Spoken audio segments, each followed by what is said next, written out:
Hello and welcome back to another video, and today I actually have the best deck of the format for you guys. So you guys are probably thinking Outlook is the best deck, Adamantipator is the best deck, like, I don't know, Numeron is the best deck, but you guys are wrong. I'm sorry to tell you that, but you're just wrong. The best deck of the format is Pure Beans. Yeah, you heard me right, Pure Beans. Exactly. Now, this deck, I took to a tournament, right? 4-round tournament, guess what? I went 4-0. This deck is the best deck of 2020. Pure Beans. This deck is actually so good that it's insane.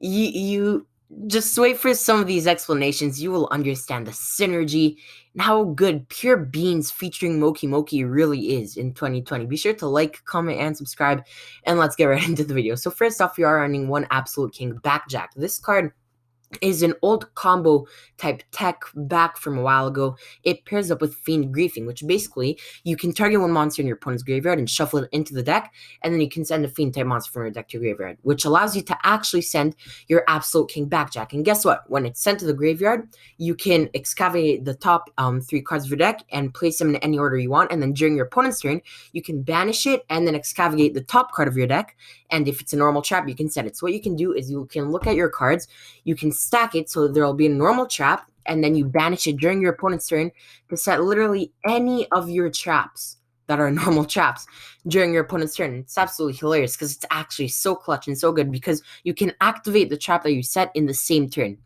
This is such an underrated combo that it's actually epic. Next up, we are getting into, the spice.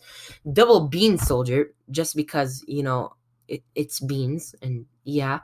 Don't judge me, Bean Soldier, sure. Double Jerry Beans, man. This card is actually probably one of the strongest level 3s of all time. A 1750 Jerry, a Bean Soldier, believes he is the strongest warrior in the world, but his true abilities are still untested. Well, guess what? I tested them. He's sick. Next up, we have Double MOKEY, an outcast angel. Nobody knows what he's thinking at all. Sometimes he gets mad, and that is dreadful. Trust me, whenever I play this, he gets mad, and it is dreadful for the opponent. That is it for our monster lineup. It may look like barely anything, but trust me, this is all you need when you're playing Beans. Next up, Double Cosmic Cyclone. Cosmic Cyclone is so good this format, especially with the generic spell and trap card removal. And sometimes you do want to Cosmic your own cards, sometimes like Tikobo, if you want to go in for the OTK and you want to summon like another plant, banish your own Tikobo, you're good to go. But yeah, Double Cosmic Cyclone, very, very good in testing. And then the Spice Double Moon Mirror Shield. This is hilarious because you won't believe how many people cannot out a MOKEY attached to a Moon Mirror Shield because nothing can beat over it. It's just always going to be stronger, which further proves that MOKEY is actually the strongest card in the game. Like, I don't know what to tell you guys, but yeah. Next up, we have Double Pot of Duality, not 3, 2, because it's a huge trap lineup, and I'm keeping everything to the minimal of the minimal for this deck. Like you saw, I'm only running 4 beans, and that's it. And then like 7 monsters in total. It goes for the same reason for Extrav. You're only running 2 of each. You really don't need more though. You may think, wow, you don't have any other draw cards, just run more. You're not special summoning that much, which you are, but not always. That's why duality is still being run. But yeah, you don't need more than 2 in this deck, to be honest with you. And you do want to keep your extra deck, right? And then next up, we do have the one Scapegoat. Scapegoat is a free Avermax, so you have to run it, basically. And of course, what your opponent cannot out in Avermax with a Jerry Beans, man. Like, I don't care what you say. They just can't out in Avermax with a Jerry Beans, man. Next up, we have Triple Compulsory Evacuation Device. This card is so underrated. It's actually insane. It came off the ban list. I freaked out. Nobody ran it. I ran it.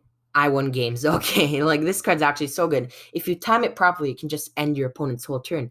Next up, we have probably one of the best trap cards in the game, Triple Crackdown. Steal your opponent's card. You can link off with it. You can keep it, whatever you want. Crackdown's just so good. I love Crackdown so much. And then you have the Double Fiend Griefing for, of course, your Absolute King Backjack. And because we are running 2, of course, the Trap Trick goes very, very well with it. Also, Trap Trick basically gets you any of your traps in your deck. And then we have Double Heavy Storm Duster. This card is so clutch. I played against Triff, right, with a different deck that I was testing Heavy Storm Duster in. And I kept on popping his skills. It was so funny. It was actually hilarious. But yeah, Duster is definitely a very, very solid card to be running. one skill drain, because if you haven't noticed, these are normal monsters. So yeah, you can run skill drain and you're not going to be punished whatsoever. And then triple Psalm Strike. In my opinion, this is by far the best one out of the whole Psalm Brigade.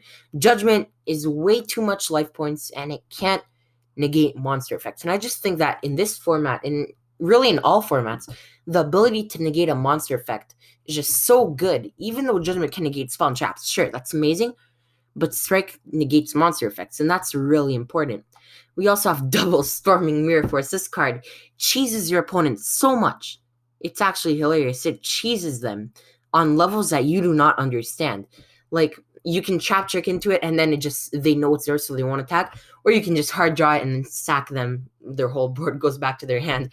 Yeah, that's a game. They're not coming back from a storming. It's actually hilarious. Don't run Mirror Force, so Mirror Force is bad. But storming, that's a good card.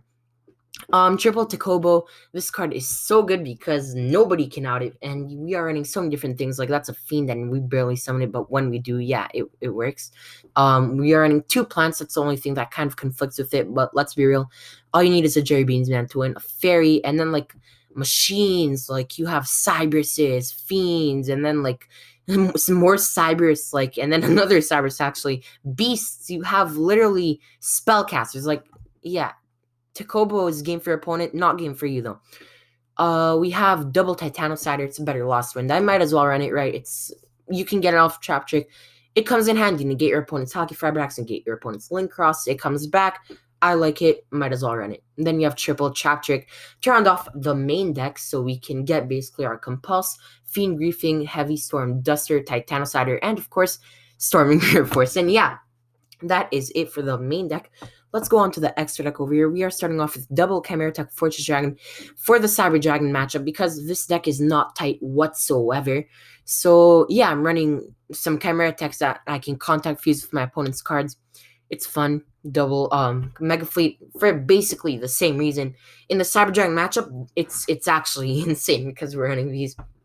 1 access code talker, because access code you have to run. It's a generic link 4 that is probably one of the best link 4s in the game. 1 Nightmare Cerberus, along with a Phoenix and a Unicorn. So basically the Nightmare Brigade.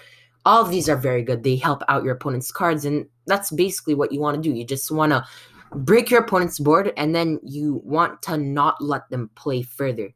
And that's basically what this deck does. And these cards are actually so good because they're also pretty big. That's the thing. And yeah, they're high links for access code talker. Everything is just good about these cards.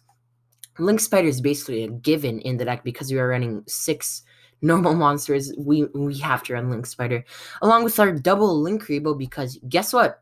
MOKEY is a level 1, and guess what again? So is Scapegoat tokens. So yeah, that's pretty cool. Then we have the Aver Max along with the Mrs. Radiant. So you guys may not know this, but Scapegoat is a 1-card Avermax, because you go Scapegoat, and then during your turn, link 1 off for the Link Rebo, link 1 off for the Link Spider, and then link 2 off for Mrs. Radiant, which you can then link all 3 off into Avermax. You can link it off into Access Code, really anything you want, and just so good. That's why you are running it, obviously. But yeah, just such a good card.